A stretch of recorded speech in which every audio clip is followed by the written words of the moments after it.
Ravi de vous retrouver pour ce nouveau numéro du Dessous des cartes. Nous prenons aujourd'hui la direction de la Serbie. Voici la deuxième ville du pays, Novi Sad, et les images terribles du 1er novembre 2024, le jour où l'auvent de la gare centrale s'est effondré, tuant 16 personnes. Au-delà du drame, cet accident a déclenché un mouvement de révolte populaire chez les Serbes, particulièrement chez les étudiants, qui ont vu dans ce drame la conséquence de la corruption qui, selon eux, gangrène l'État et notamment le secteur des travaux publics. La contestation a été si forte que le Premier ministre de l'époque, Miloš Vučević, a dû démissionner. Mais l'indéboulonnable président Aleksandar Vučić, lui, est toujours là depuis 2017. Il mène, vous allez voir, une politique d'équilibriste entre Ouest et Est, préservant Vladimir Poutine en n'appliquant pas les sanctions liées à l'invasion russe de l'Ukraine, mais se rendant aussi en Ukraine, à qui il fournit discrètement des armes. Vučić qui soutient toujours par ailleurs la candidature serbe pour rejoindre l'Union européenne. La Serbie, de surcroît qualifiée par la Chine d'ami indéfectible lorsque Vučić s'est rendu à Pékin en septembre 2025. L'occasion pour nous de mieux connaître la Serbie, ce pays clé des Balkans qui regarde à la fois vers Pékin, Moscou et Bruxelles. Sortons nos cartes. Et nous allons commencer par une mise au point géographique. Voici la représentation de la Serbie à laquelle nous sommes habitués en France et en Allemagne, un territoire de 77 000 km², peuplé de 6,5 millions d'habitants, avec pour capitale Belgrade. Mais ces frontières sont contestées par la Serbie, qui ne reconnaît pas l'indépendance du Kosovo, on y reviendra, et représente donc cette ancienne région autonome comme faisant encore partie intégrante de son territoire. Une indépendance reconnue par certains pays seulement, nous avons donc décidé de représenter cette frontière contestée en pointillé. Le nord de la Serbie est traversé par le Danube, le deuxième plus long fleuve d'Europe. Celui-ci passe notamment à Novi Sad, deuxième ville du pays. C'est ici, on l'a vu, qu'un auvent s'est effondré en 2024, tuant 16 personnes. Le Danube coule ensuite sur environ 80 km avant de rencontrer la Save, l'autre grand cours d'eau de Serbie, et c'est à cette confluence que se situe la capitale, Belgrade. Elle rassemble les lieux de pouvoir, l'Assemblée ou encore le Palais de Serbie, mais elle est aussi connue pour sa forteresse et la cathédrale Saint-Sava, la deuxième plus grande église orthodoxe au monde. Cette vaste plaine septentrionale constitue le cœur économique du pays. Culture de céréales et de betteraves à sucre, élevage intensif, industrie lourde, raffinerie, chimie. Mais le reste du pays est en revanche très montagneux, avec notamment le Grand Balkan, qui s'étend de la Serbie à la Bulgarie et qui a donné son nom à la région des Balkans, les Carpates, qui s'étirent de manière sinueuse à travers l'Europe centrale.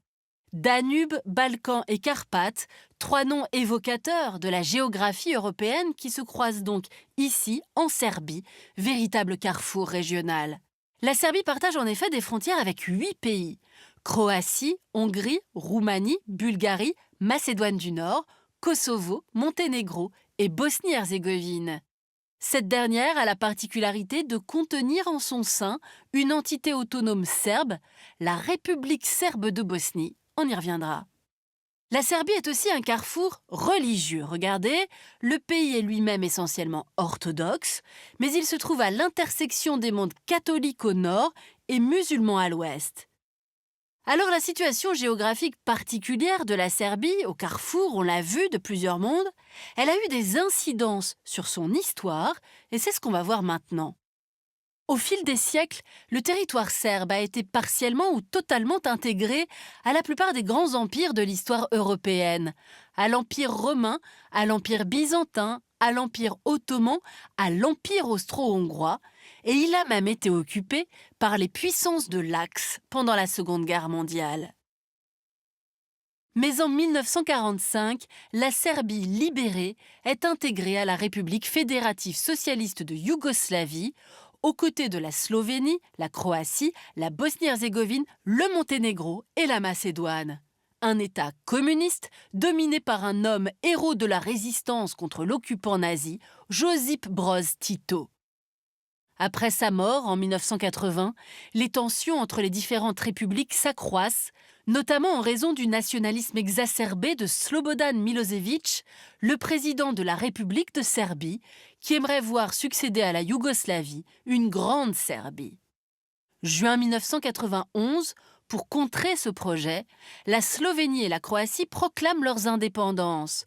C'est le début d'une guerre qui va durer 10 ans et faire plus de 140 000 morts, avec notamment les tristement célèbres massacres de Srebrenica et siège de Sarajevo commis par les Serbes de Bosnie, avec le soutien plus ou moins direct de Belgrade. Une à une, les ex-républiques yougoslaves accèdent finalement à l'indépendance jusqu'au Monténégro en 2006. Plus de 25 ans après la fin de la guerre de Yougoslavie, certains litiges n'ont toujours pas été réglés. C'est le cas du Kosovo et de la République serbe de Bosnie. Deux questions, vous allez voir, qui demeurent de puissants ressorts du nationalisme serbe et dont se sert la Russie pour étendre son influence dans la région. Intéressons-nous d'abord à la question du Kosovo, ancienne région autonome de Serbie, on l'a dit, qui a déclaré son indépendance en 2008. Une indépendance non reconnue par Belgrade et qui divise la communauté internationale, comme vous le voyez sur cette carte, avec en rouge les pays qui ne reconnaissent pas le Kosovo, parmi lesquels la Russie de Vladimir Poutine, mais également 5 pays de l'Union européenne. En 2022, de violents affrontements éclatent d'ailleurs entre la minorité serbe du Kosovo, soutenue par Belgrade et Moscou, et la police kosovare. L'autre grand litige hérité de la guerre de Yougoslavie est celui de la République serbe de Bosnie. Soutenus par Belgrade, les Serbes de Bosnie ont en effet obtenu en 1995, avec les accords de Dayton, une autonomie au sein de la République de Bosnie-Herzégovine, une sorte d'État dans l'État sous parrainage de Belgrade. Le régime ultranationaliste de Banja Luka, la capitale de facto, fait même aujourd'hui peser sur la Bosnie-Herzégovine la menace d'une sécession. Dans ses provocations répétées, le régime a trouvé un allié précieux en Vladimir Poutine, qui voit là le moyen d'exercer son influence déstabilisatrice en plein cœur de l'Europe. Dans les deux cas, la Russie se sert des minorités serbes comme de proxy pour déstabiliser des pays candidats à l'entrée dans l'Union européenne. Pour cela, Moscou s'appuie sur la relation historique qui unit le peuple serbe à la Russie, grande sœur slave et orthodoxe, considérée comme une puissance protectrice. Au-delà de ces minorités, Moscou entretient des liens étroits avec Belgrade. La Serbie est ainsi l'un des seuls pays du continent européen à n'avoir adopté aucune sanction contre la Russie. Au sein de l'opinion serbe, les positions pro-russes sont d'ailleurs très répandues. En juin 2022, un sondage établissait que 54% de la population serbe attribuait la responsabilité de l'invasion de l'Ukraine par la Russie à l'Ukraine. La Serbie qui est par ailleurs très dépendante de Moscou sur le plan énergétique. 90% de son gaz vient de Russie à travers le Turkish Stream et le Tesla Pipeline. Mais depuis quelques années, la Serbie s'est aussi rapprochée d'un autre acteur majeur, la Chine, et c'est ce qu'on va voir maintenant.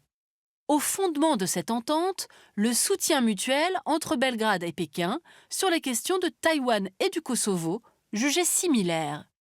Après la signature d'un premier partenariat stratégique en 2009, la relation entre les deux pays se concrétise en 2016 puis en 2024 avec 2 visites officielles de Xi Jinping en Serbie. Pékin fait ainsi du pays des Balkans une pièce essentielle de ces nouvelles routes de la soie. La Chine investit notamment dans les transports, avec par exemple la ligne Land Sea Express pour relier la Grèce à la Hongrie en évitant soigneusement le Kosovo. La Serbie est donc un partenaire de la Russie et de la Chine, on l'aura compris, mais pour autant, elle n'est pas en rupture avec l'Union européenne. Voyons comment. Belgrade a officiellement déposé sa candidature en 2009 et le statut de candidat lui a été accordé en 2012.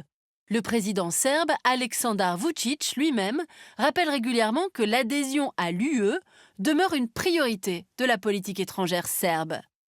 L'Union européenne, qui est par ailleurs un partenaire économique incontournable de la Serbie, puisqu'elle représente près de 60% de son commerce extérieur. Pour autant, le processus d'adhésion de la Serbie à l'Union européenne est au point mort.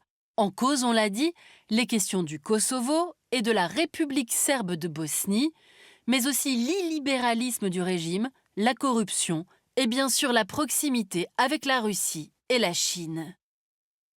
Enfin, symbole de cette stratégie multicarte que joue la Serbie du président Vučić entre l'Europe et le tandem sino-russe, la signature en 2024 d'un contrat pour l'achat de 12 Rafales français pour remplacer sa flotte vieillissante de MiG russes.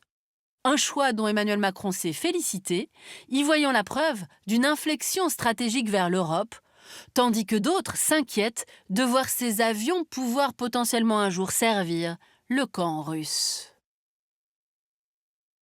Voilà pour cette visite de la Serbie, pays équilibriste, vous l'aurez compris, entre plusieurs mondes.